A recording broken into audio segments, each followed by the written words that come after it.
Olá!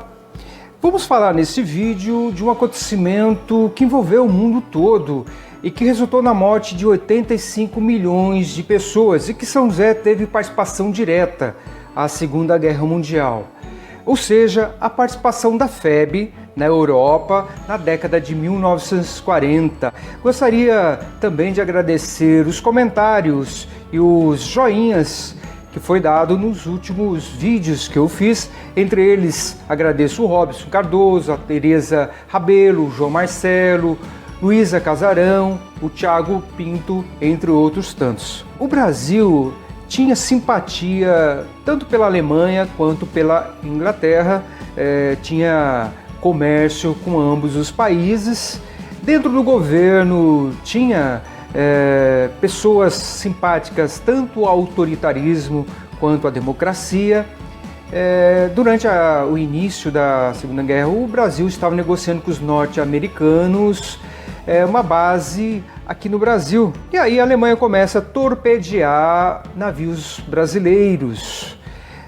Assim, a opinião pública majoritariamente começa a pender para o lado dos aliados contra a Alemanha e a Itália.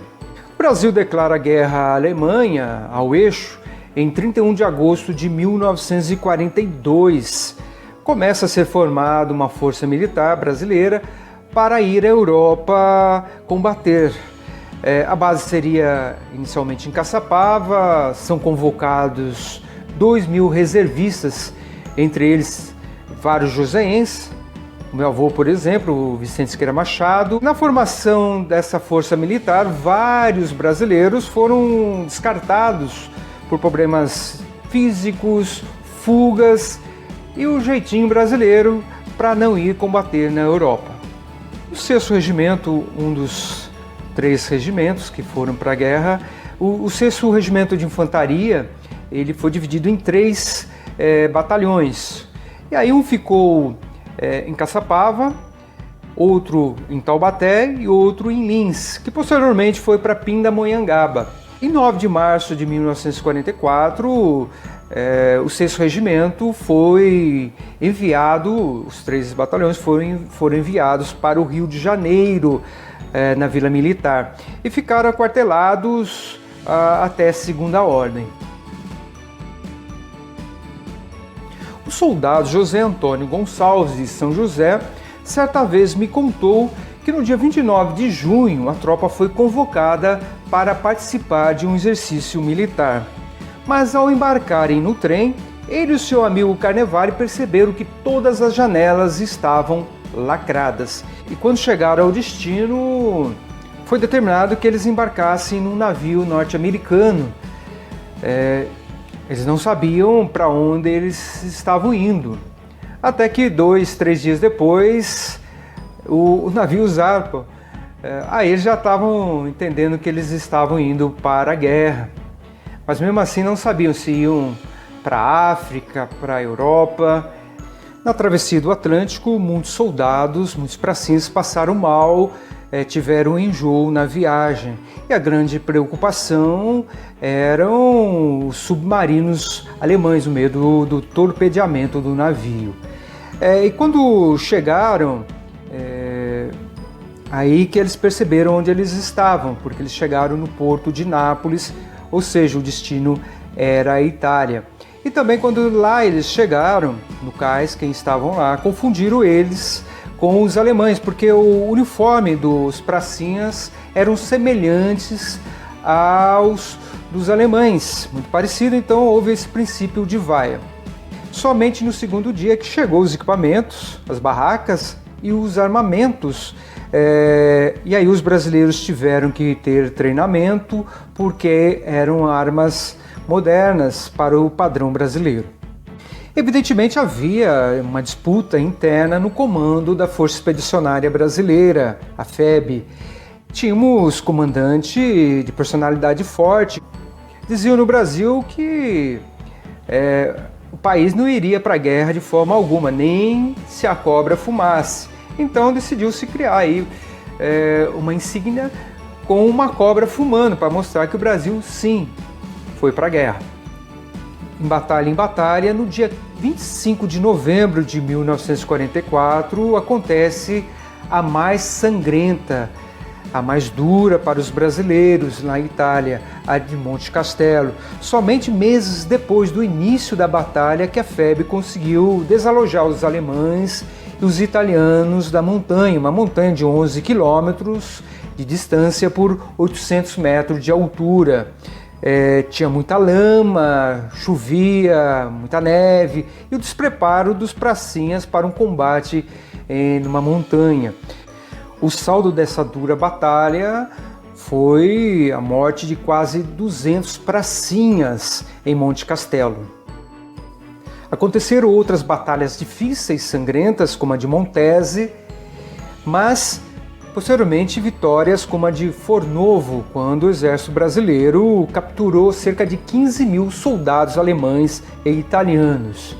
Lembrando também que algumas mortes aconteceram em acidentes, minas, armadilhas que os inimigos preparavam também.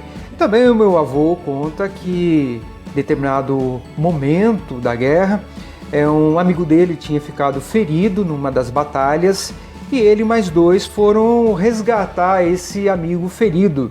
Só que eles acabaram ficando atrás das linhas inimigas por vários dias, passando fome e sede. O soldado Eliseu de Oliveira foi outro joseense que passou sérios apuros na Itália.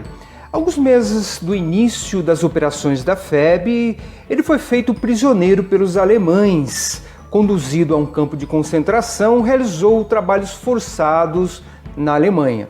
A história dele foi registrada no livro Um Pracinho no Inferno de Hitler, de autoria de Altino Bodezan. Os soldados são treinados, são preparados para o combate, para enfrentar o exército inimigo. No caso, quem mais sofre, de fato, são as crianças, os velhos e as mulheres. Todas as guerras são inúmeros os abusos de ambos os lados numa batalha, num conflito.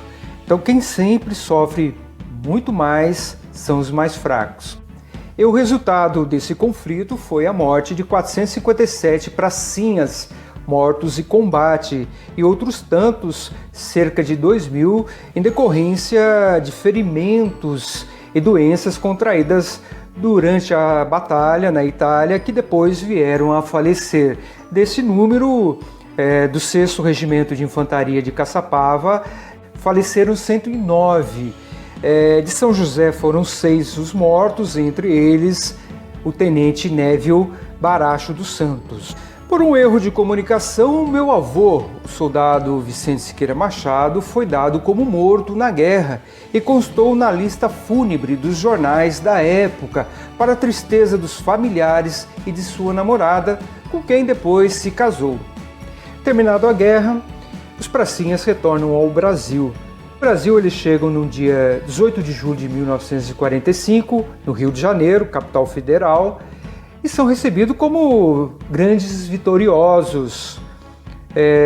Logo fazem um desfile militar, são aclamados, homenageados, enfim, são recebidos como verdadeiros heróis no Brasil. Em São José também acontece uma grande homenagem aos pracinhas joseenses. Quase uma centena de joseenses foram combater na Itália. Aconteceram o desfile militar, cerimônias religiosas, churrasco e muita aclamação popular. E o saldo desse conflito mundial foi a vitória da democracia sobre o autoritarismo. E Getúlio Vargas, que tinha um governo autoritário, ele é destituído do poder da presidência e em seguida são convocadas eleições.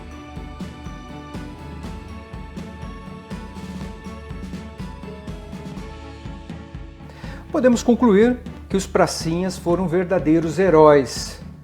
Foram lá defender o Brasil, foram defender uma causa importante, a democracia. Foram lá lutar contra o autoritarismo, o fascismo, o nazismo. Foram lutar por um mundo melhor. Parabéns aos nossos heróis pracinhas.